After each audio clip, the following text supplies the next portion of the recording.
Okay,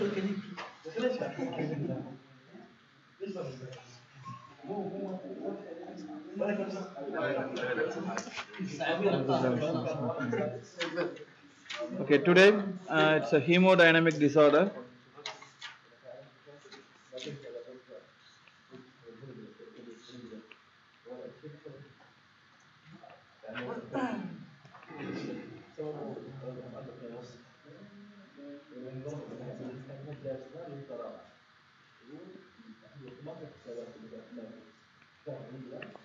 Okay, so hemodynamic disorders means you should know what is hemo and what is dynamic. Okay, so that is something problem happening in the hemodynamics. Okay, so hemo means blood and dynamics means the mechanism which keeps the blood to be in the flow. Okay, which keeps the blood to be in motion. Okay, the mechanisms which all involved and keeping the blood to be in motion. Understand? So dynamic means flow, motion or movement. Okay, which keeps the blood to be in flow, motion or movement. Okay, because the blood has to be keep moving. Okay, so if anything happens to that mechanism, okay, that is all comes under hemodynamic disorders. Okay, that's all comes under hemodynamic disorders. Okay, so in hemodynamic disorder, first of all you should know completely about blood. Okay, so blood contains what? So the cells and the plasma. Okay, and the cells are of three types: red blood cells, and WBCs we have five types: neutrophil, eosinophil, basophil, and we have lymphocyte and monocyte, and we have platelets. Okay, so in the plasma contains what? Plasma proteins, plasma proteins. In the plasma proteins we have albumin and globulin and coagulation or clotting proteins. Understand? And we also know now the complements also there in the protein. Okay. In other modules I will tell there are other type of protein called bradykinins that also in the plasma. Okay, they are all inactive. Okay, when the situation comes they will become active. Okay, see this albumin, liver is very important because the liver secretes these proteins, albumin and coagulation proteins. Understand? So the major protein is in the plasma is albumin. So the albumin is mainly produced by liver. Okay, this is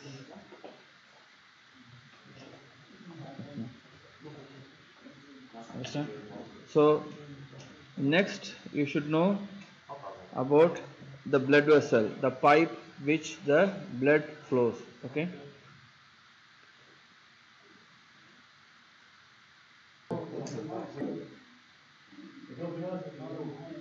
Just put like this. I think.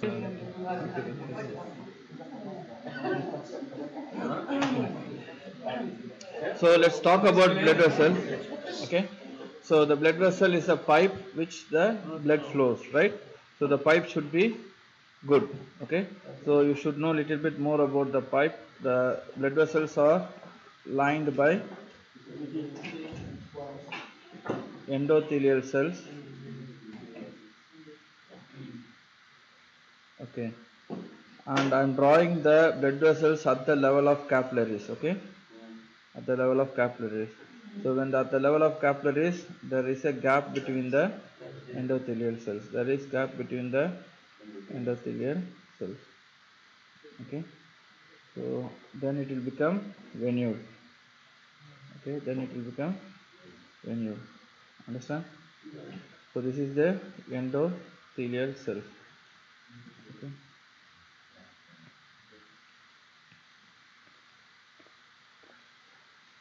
This is the nucleus of the endothelial cells. Okay. The blood flows in the laminar flow, right? The cells travel in the center surrounded by plasma. Surrounded by plasma. Understand? Okay. When it comes to the capillary, at the arterial end of the capillary, so fluid goes out. Okay.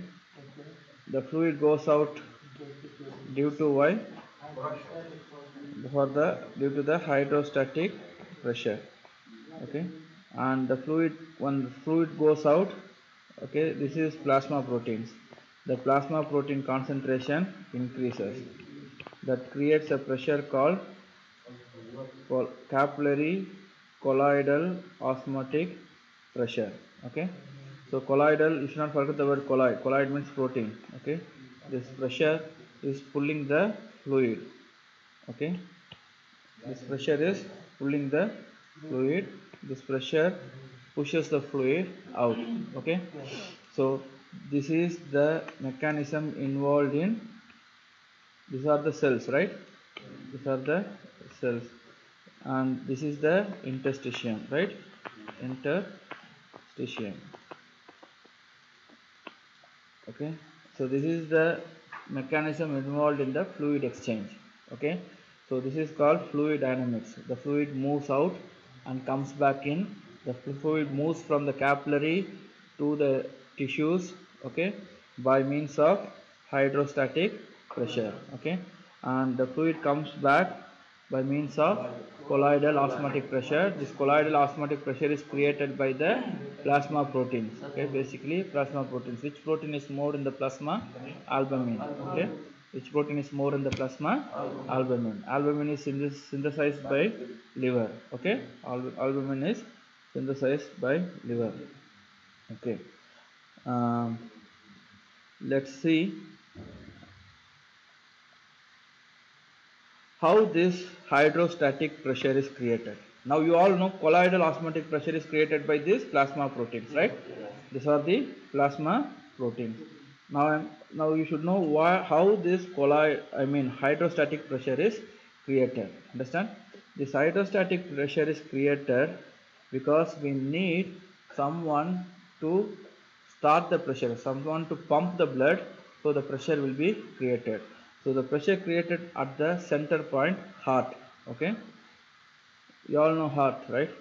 The heart contains four chambers. Okay, in most of the modules I will be drawing heart in a square shape. Okay, it is for schematic understanding, but it is not like that. Okay, only my heart is like four square. Okay, so it is a four chamber heart, and it is right atrium, and it has right ventricle, left atrium, and we have left ventricle. So little bit I am going to tell some basics about circulatory system. Okay, so the right heart receives blood, okay, from the venous system, right? From the supravena cava and infravena cava, but it's from the venous system, right? It brings the deoxygenated blood to the right atrium. Understand? Okay, so it brings the deoxygenated blood to the right atrium. Understand? Okay, so the right atrium receives blood from the venous system, right? This is blood from the venous system. Okay, so the venous system comes from capillaries, right? Comes from capillaries. Any doubt? Okay. Capillaries comes from arteries, right? Arteries, aorta, large artery, medium size artery, small size artery, then arterioles, capillaries, venules, vein. Clear? Okay. So we have, this area is capillary, okay, just for understanding brothers, okay. So capillaries have gap between the endothelium, and this is the arteries, okay.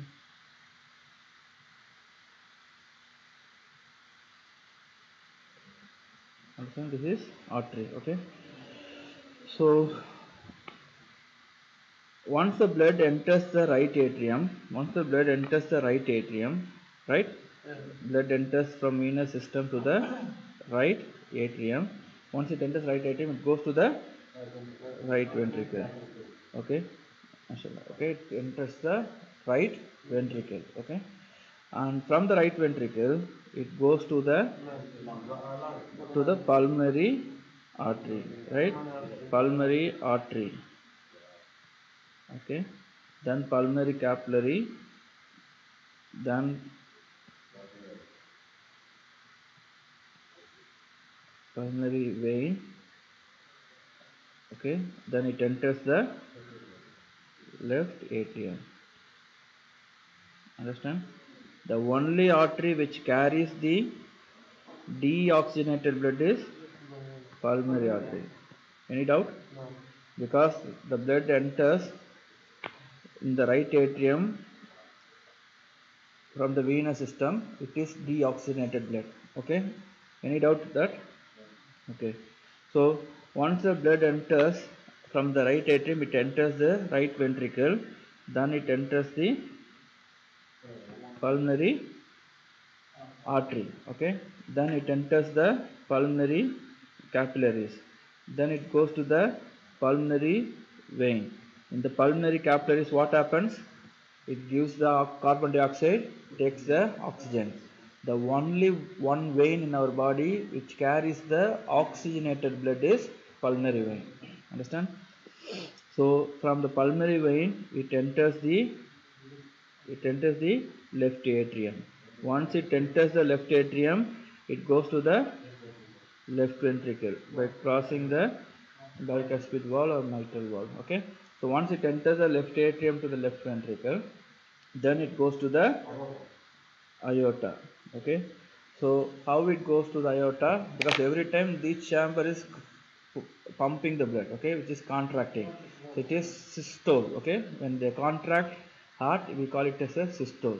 So now the left ventricle is contracting and sending the blood to the aorta. When it contracts, when it systolic happens, it creates a pressure. Okay. The full pressure is created, the blood is pumped out. Okay. When the blood is pumped out, the pressure at this level is 120 mm of mercury. That is systolic blood pressure.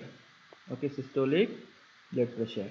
When the heart relaxes in the aorta, the blood pressure falls down because it will not be the same pressure, right? So when the heart relaxes, the pressure falls down in the aorta. So it is called diastolic blood pressure. It will be around 80 mm of mercury. Understand? Diastolic blood pressure.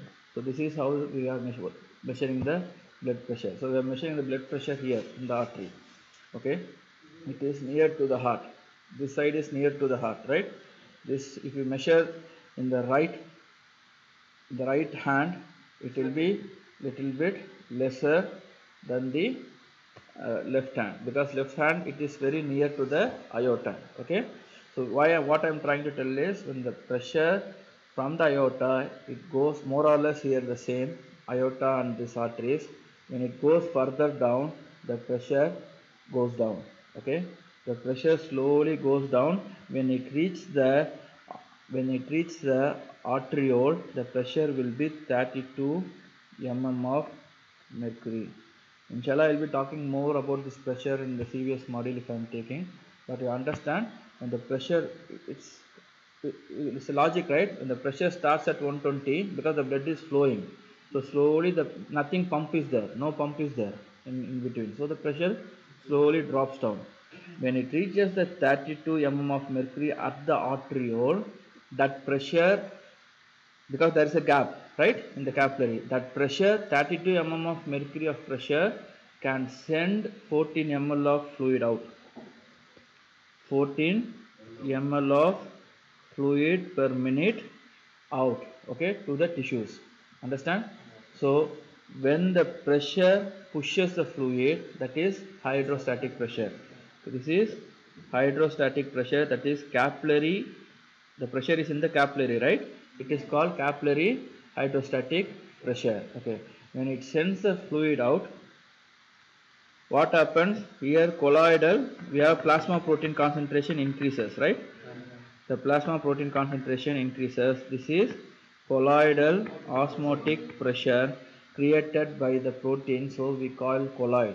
Okay, it it is around 22 mm of mercury. If you can able to remember the numbers, well and good. Okay, but understand, it is 22 mm of mercury. It is less than the capillary hydrostatic pressure, so it can pull only 12 mm of blood, 12 mm of fluid, sorry. Okay, it can bring back 12 mm, sorry, 12 ml of per minute of fluid. Understand? The 2 ml of fluid stays in the interstitium, which is removed by the another system called lymphatic system. This is lymphatic system. Understand? So no fluid retains in the interstitium. Okay, so this is the red color which I draw here. They go back to the right atrium and it circulates like that. Understand? So the red color which I draw, we call it as a systemic circulation. Understand? So the blue color which I drawn, okay, let's come. The same thing happens, right? In the capillaries, the same thing happens. You understand, the left ventricle is powerful than the right ventricle. Okay, because left ventricle has to pump the blood, pump the blood to the whole body. Okay, everything is big in the left ventricle. Understand? So whereas right ventricle has to pump to blood to the lungs, it is very near to the heart. Okay, it's very near to the heart. If it, suppose if it acts like a left ventricle, okay, the pulmonary capillary will burst. Okay, because it cannot withstand the such pressure. So the pressure is very less than the, inshallah, the pulmonary pressures I will discuss more about in the RS module, respiratory system module. But understand, there is a difference. Okay, so the right ventricle sends the blood and the pressure is created, so the blood is moving. So without pressure the blood cannot move. Okay, if there is right heart is not functioning, the blood cannot move. Understand? So the blood is moving in the pulmonary circulation. Same exchange happens in the pulmonary capillaries. Okay, the fluid goes out, the fluid goes out, the fluid comes in. Don't get confused with the gaseous exchange. Understand? This is fluid dynamics. Understand? Okay, the fluid goes out, the fluid comes back. Understand? Because the fluid takes the nutrition to the cells. Understand? Gas is different. Okay, oxygen also given to the cell and nutrition is also given to the cell.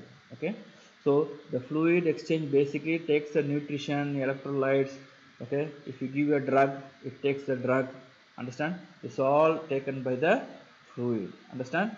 So the fluid goes out at the arterial end of the pulmonary capillaries and it comes back at the venular end of the pulmonary capillaries. Okay, and remaining of the fluid is taken by the pulmonary lymphatics. Understand? So no fluid stays in the pulmonary interstitium. See, I am using the word pulmonary. Okay, because it is pulmonary circulation. Understand? Because it is pulmonary circulation. If you don't use the word pulmonary, then we are talking about systemic circulation. Okay, any doubts so far? No. Okay, so now I am going to ask you people some questions. Okay, if some problem happens to the right atrium and, okay, right atrium is not functioning, what will happen to the circulatory system? Okay, what will happen to the, see, anything you start from the basic point.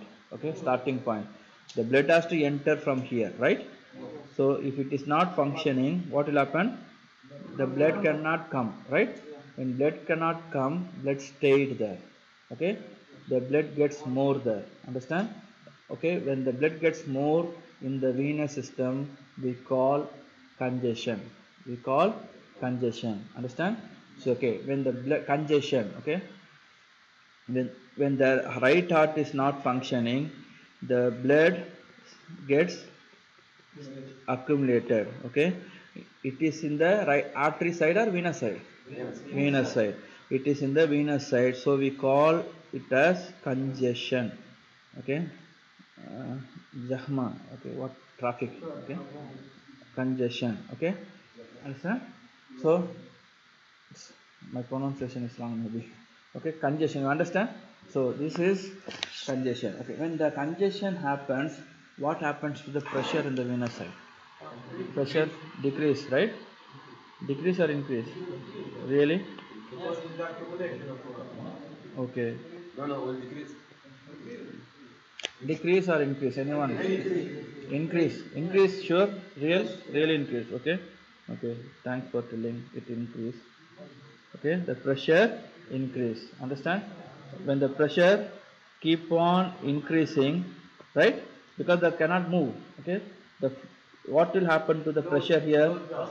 The pressure will be increased, right? And the pressure is increased, the flow outside, because it pushes more fluid outside. Understand? It pushes more fluid outside. Okay, and more fluid outside. Okay, the protein level remains same. Understand? Nothing. We cannot change the protein level. So what happens? The fluid gets collected in the interstitium. Understand? The fluid gets collected in the interstitium, that is called edema. Understand? If right heart is not functioning, the venous side, the pressure increases, the fluid gets collected in the lower part of the body. Understand? Lower part of the body, so the leg swells. Understand? That's why the right heart failure, the fluid gets collected in the venous system. So all the backward flow, that is the venous system, all the organ, the fluid gets collected. Okay, so automatically the leg and all, the fluid gets collected. Okay, I'm coming one by one. So leg fluid gets collected, right? Because the venous blood is stayed there. Okay, creating a pressure. So they get swollen legs. Okay, and the abdomen organs also, the fluid gets collected. Okay, the venous system cannot bring back the fluid through the inferior vena cava. The pressure in the inferior vena cava goes more.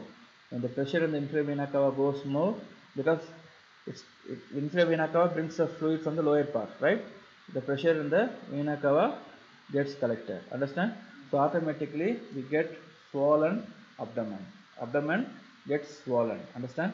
This is due to the increased pressure in the venous side. Understand? Because of the right heart failing. Understand? So when the right heart fails, the blood collected in the venous side, that is called congestion. So that's why this failure, we call it as a congestive heart failure. We call it as a CHF, congestive heart failure. Understand? Okay, now let's see what happens if left atrium or left ventricle is not functioning. Okay, the left atrium receives blood. It is very dangerous. If left heart is not functioning, it is very dangerous. Why? Because they cannot send the oxygenated blood to the tissues. Okay, other whole part of the body cannot get the blood. Okay, if they cannot get the blood, all the organ will start dying. Okay, so if left heart is not functioning, okay, what will happen to the circulatory system? The left heart receives blood from where? From the pulmonary vein. The pressure increases in the pulmonary vein. The pressure increases here. Here the pressure increases. In the capillary, the pressure increases, right?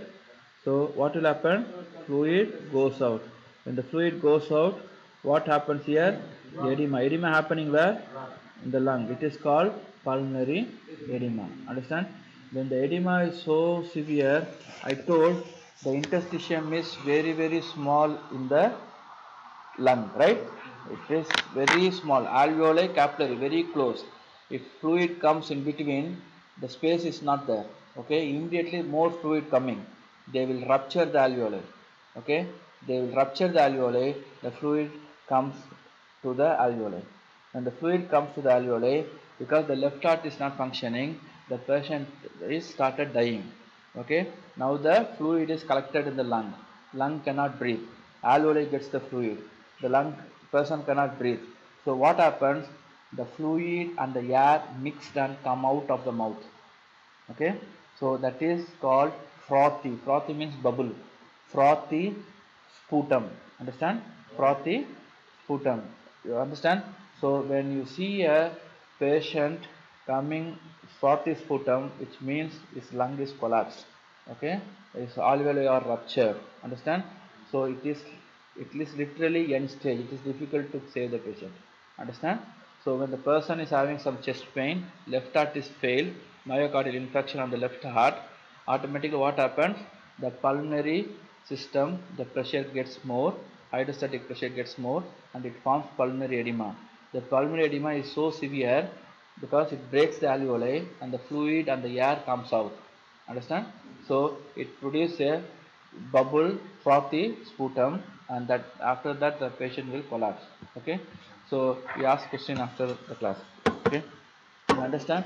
So this is happens in the left heart failure. Okay, in the right heart failure, the effect is in the systemic circulation. In the left heart failure, the effect is in the pulmonary circulation. Okay, in the exam you are getting confused. Okay, just put the square, put the circulatory system, and if in the question it shows left heart is failing, just mark the left heart. Okay, and you think what will happen to the circulation, you will get the answer, understand. So always go to the basics, you will get the answer, understand. So in the right heart failure, it is called as congestive heart failure because in the venous side the blood gets congested. So the edema forms in the lower part of the body, in the abdomen. Okay, everything I will show the clinical picture, you will understand. The abdomen will swell. Okay, and in the left heart failure, the pressure rises in the pulmonary circulation, the edema forms in the lung. It because there is no inflow of blood into the left atrium, understand. With the left heart failure, the pulmonary vein, the pressure goes up, and the pulmonary capillary, the pressure goes up, understand. If you show the picture, you see what happens in the left heart failure. The pressure goes here, right, and the pressure goes here, and the fluid gets collected where? The pulmonary interstitium, right. So it is called pulmonary edema. Okay,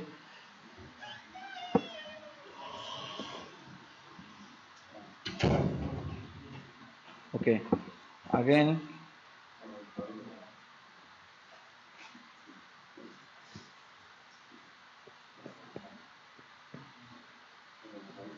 Okay, this is right atrium, right ventricle, left atrium, left ventricle, understand.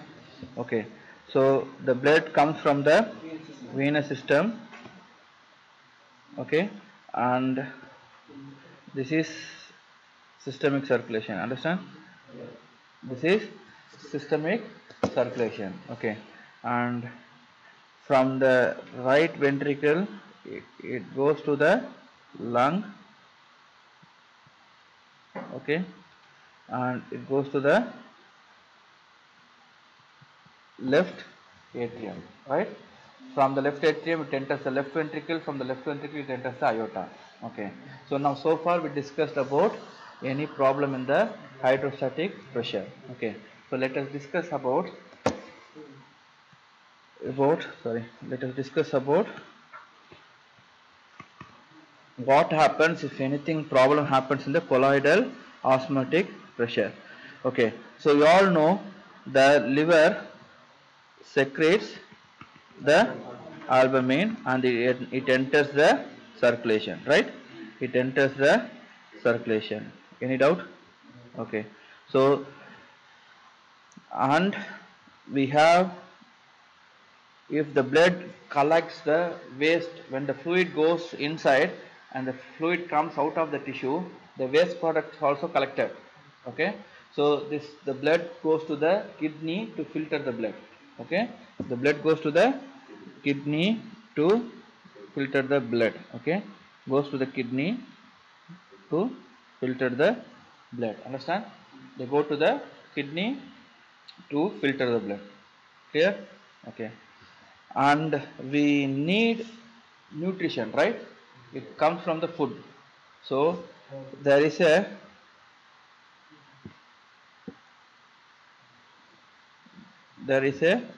GI tract. Okay, it's too bad.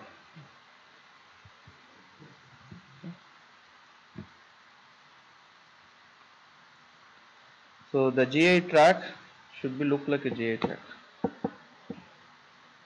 Okay, understand? So the GI tract observes the blood, observes the nutrition. Okay, and give to the circulation, right? Okay, it gives to the circulation. Understand? Clear? Okay. If liver is, this person is drinking alcohol. Okay, what happened? His liver got failed. His liver is failed. What will happen to the protein? Protein is no protein. Okay, literally no protein. Okay, so liver secretes two important proteins, albumin and coagulation protein. Okay, if the liver is failing, completely failed, actually the person will bleed from all the orifices. Okay, mouth or anus, all the orifices, and he will die. Okay, because the blood cannot able to clot. Okay, inshallah I will discuss in the next class what will happen.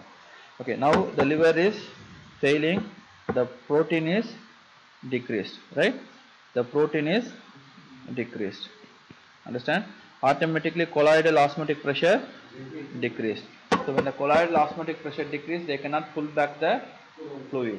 When they cannot pull back the fluid stays in the interstitium. Okay, it will form edema. Okay, if normally the protein is not excreted in the urine. Okay, they they they this is urine. Okay, and normally the protein is not excreted in the urine. If more protein goes out in the urine, what happened? The protein goes in the urine, what happened? That is called protein losing nephropathy. Okay, protein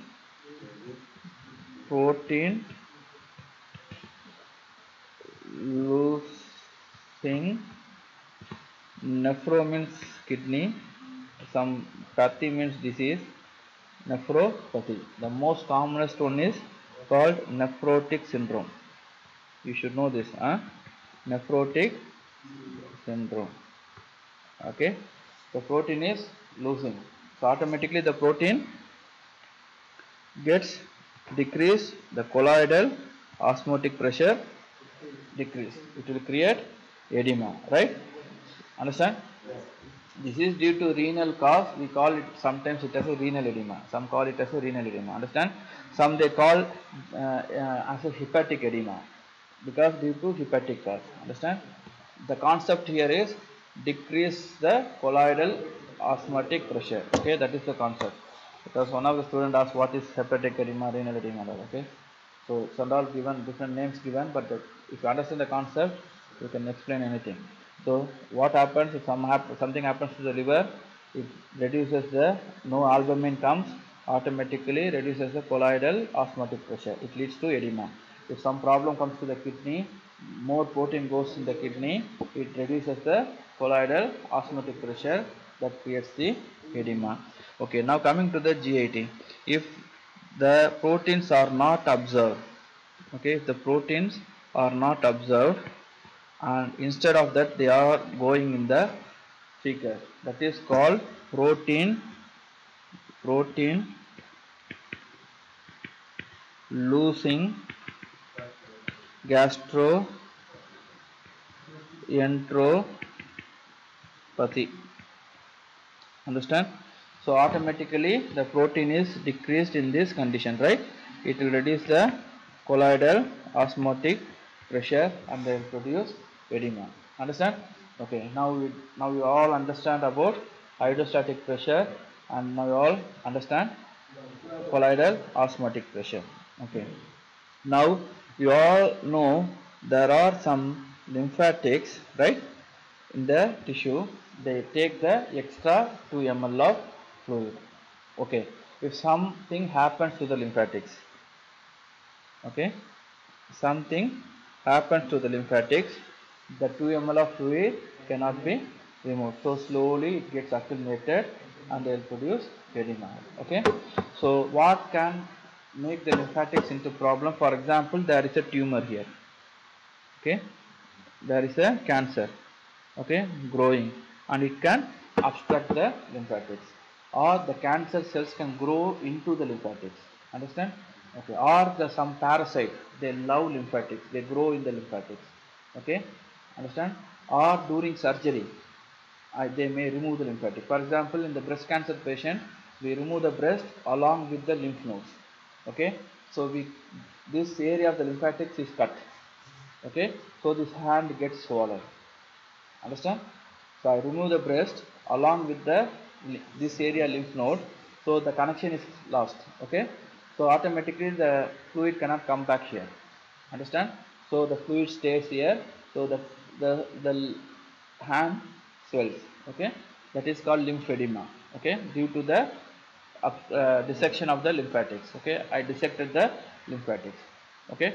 So there are infectious scars, or during the surgery, or sometimes in the cancer radiation therapy, the lymphatics are destroyed, or it is cancer entering or cancer obstructing the lymphatics. Understand? So this is all the causes for edema. Okay. This is because normal fluid dynamics is altered. What is normal fluid dynamics? Okay. What is normal fluid dynamics? There is a hydrostatic pressure which pushes the blood from capillary to the tissues. Understand? And there is a colloidal osmotic pressure that pulls the fluid from the no blood, okay, fluid from the tissues to the capillaries. Understand? Don't get confused. Hydrostatic pressure pushes the fluid. Colloidal osmotic pressure, osmotic means pulling, okay, pulling the water fluid, okay. Colloidal osmotic pressure. Understand? Any problem comes in these two pressure, we will get edema. And some fluids are collected by the lymphatics. It is like a draining channel. So if any problem comes to the lymphatics, you will get the edema. Clear? Okay. So when the edema forms, okay, this is capillary. Okay. Some problem happened. Any problem, okay, some problem happened. More fluid goes out. Okay. More fluid goes out. Understand? And when the fluid more goes out, okay, brothers, what will happen to the plasma volume? It will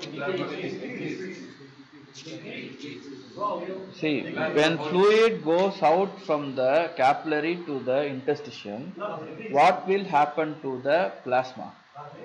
Decrease or increase? Sure, decrease or increase. You understand? See, we have fluid, right, in the blood. Okay, when the fluid goes out, what will happen to the fluid in the blood? It will decrease. Understand? So the plasma volume decreases. Understand? Everybody understand? Okay. Plasma volume decreases.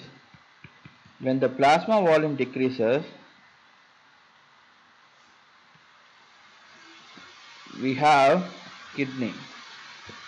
Okay. The kidney receives more blood or less blood? When the plasma volume decreases, the blood goes to the kidney is less or more? Less. Okay. The renal blood flow is decreased, right? The renal blood flow is decreased. Okay. When the renal blood flow decreases, the kidney gets more oxygen or less oxygen. So it gets less oxygen. Understand? When it gets less oxygen, kidney, if it is feeling to it is getting less oxygen, immediately they will release a hormone called renin. Okay? They will release a hormone called renin. Actually, they release 2-3 hormones. Now we understand at least one. They release a hormone called renin. This renin, okay, they will convert the angiotensinogen into angiotensinogen into angiotensin 1. Understand? And there are another enzyme which is called angiotensin converting enzyme. This is very important. Angiotensin converting enzyme, they will convert the angiotensin 1 into angiotensin 2. Okay. This angiotensin 2 has many effects. One of such effect is they will go to the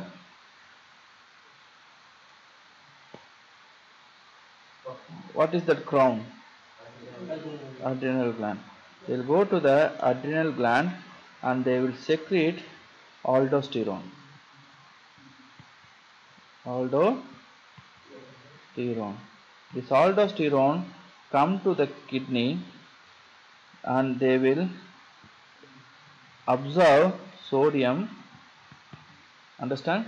When they absorb sodium, automatically the wife of sodium is what? Water. Okay? The water follows. When sodium and water comes, the plasma volume increase or decrease? So the plasma volume increase. When plasma volume increase, what will happen to the hydrostatic pressure? It will increase, right? Hydrostatic pressure increase.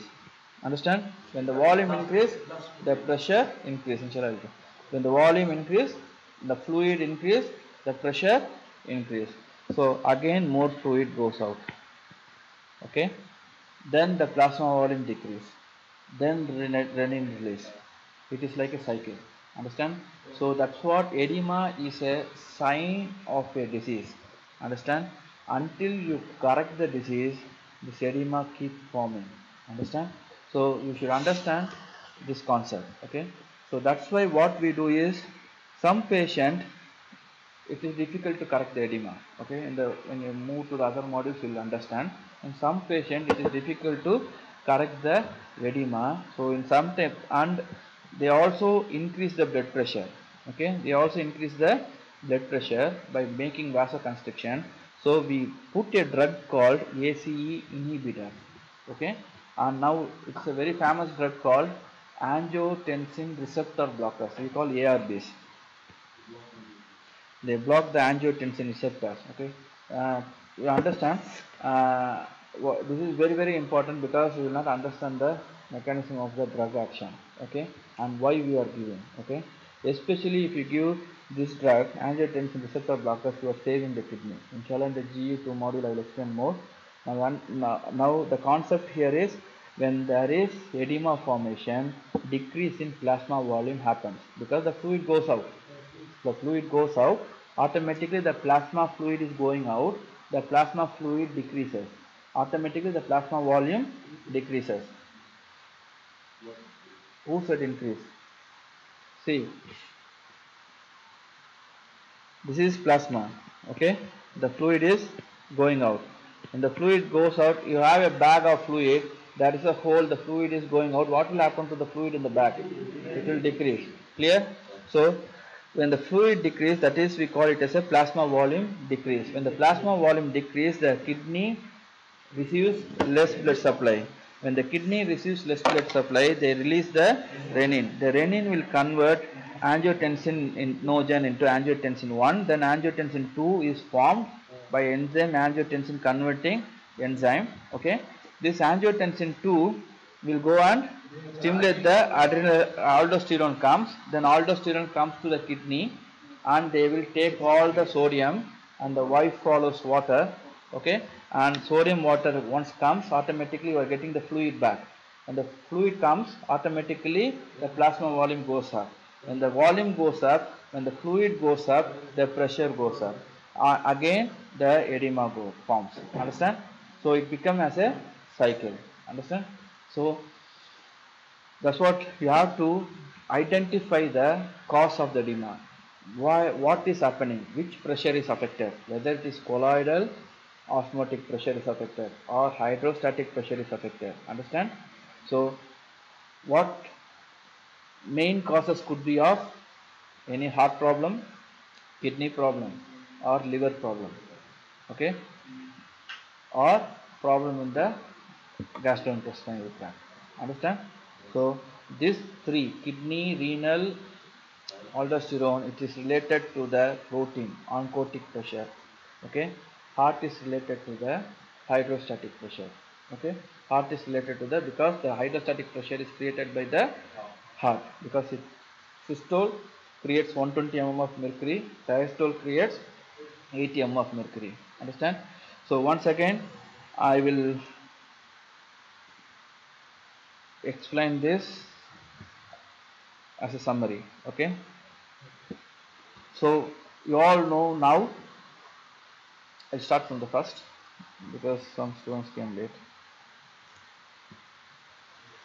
So we are discussing about a chapter called hemodynamics disorder. Okay, hemodynamics means, okay, which makes the blood to be in motion. The mechanisms in our body which makes the blood to be in motion. Okay, which makes the blood to be, first of all the blood should be in fluid. Okay, and then it should move. Okay, these two are very important, otherwise we are dead. Okay, okay, which blood is stopped, then which is our berserk starts. Okay, blood stops. Understand? So you understand the concept. So blood should be in motion. The mechanism involved in this process is called hemodynamics. Understand? Hemodynamics is affected, then that is called hemodynamic disorders. Okay, so you should know about blood. Blood is made up of cells and plasma. Cells you all know, we have RBCs, WBCs, we have neutrophil, eosinophil, basophil, lymphocyte, monocyte, and we have platelets.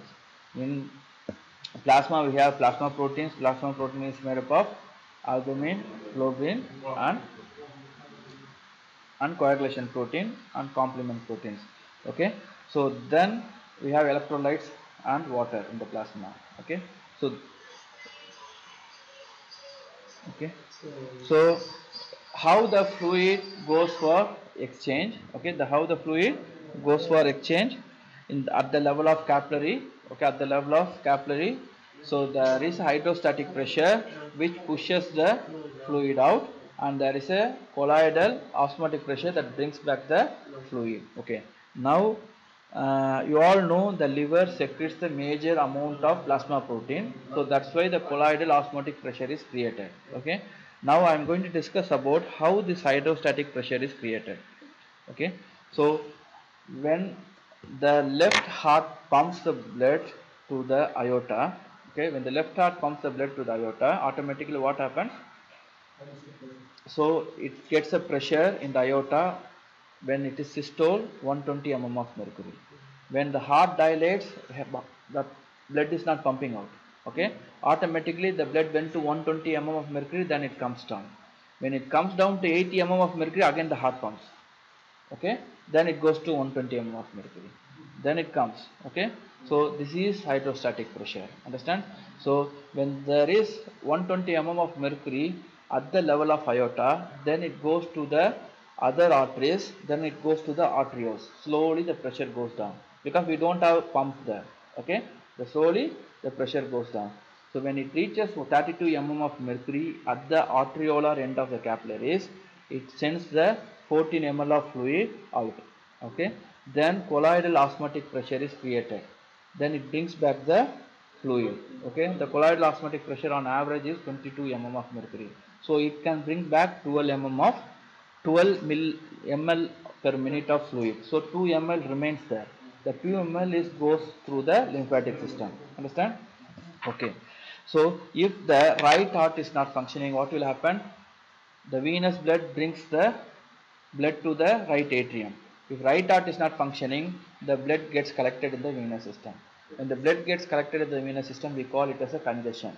Okay, so that's why we call this heart failure as a congestive heart failure.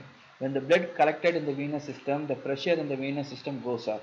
When the pressure in the venous system goes up, capillary hydrostatic pressure goes up. That will send more fluid out. Then automatically edema is created. Understand? Okay. Now if the left heart is not functioning, what will happen?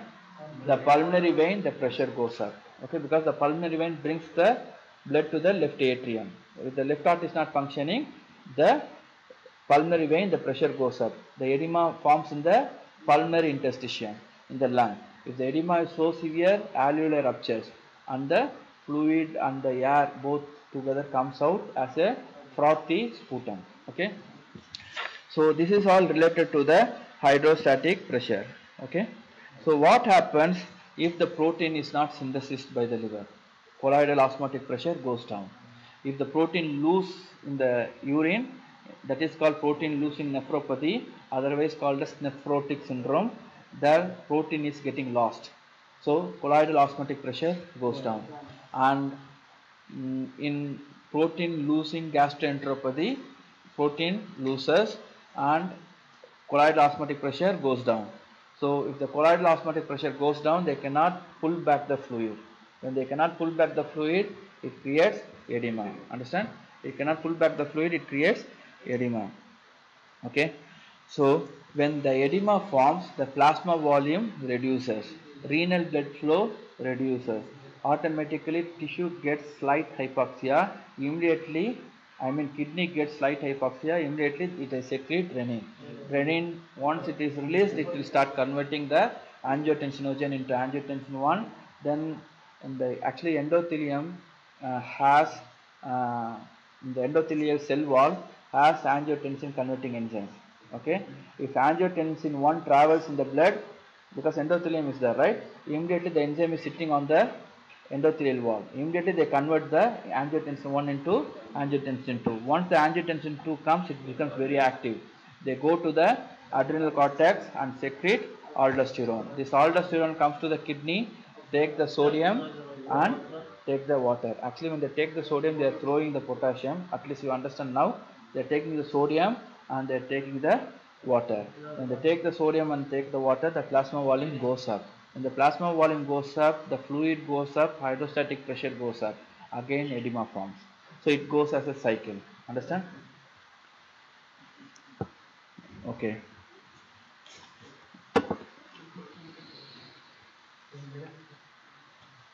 No break. Because the same thing we are going to discuss in the handout. Because if I give a break, then I cannot ask you questions. Okay, then I have to again revise. Okay. Please take the handout. I think we will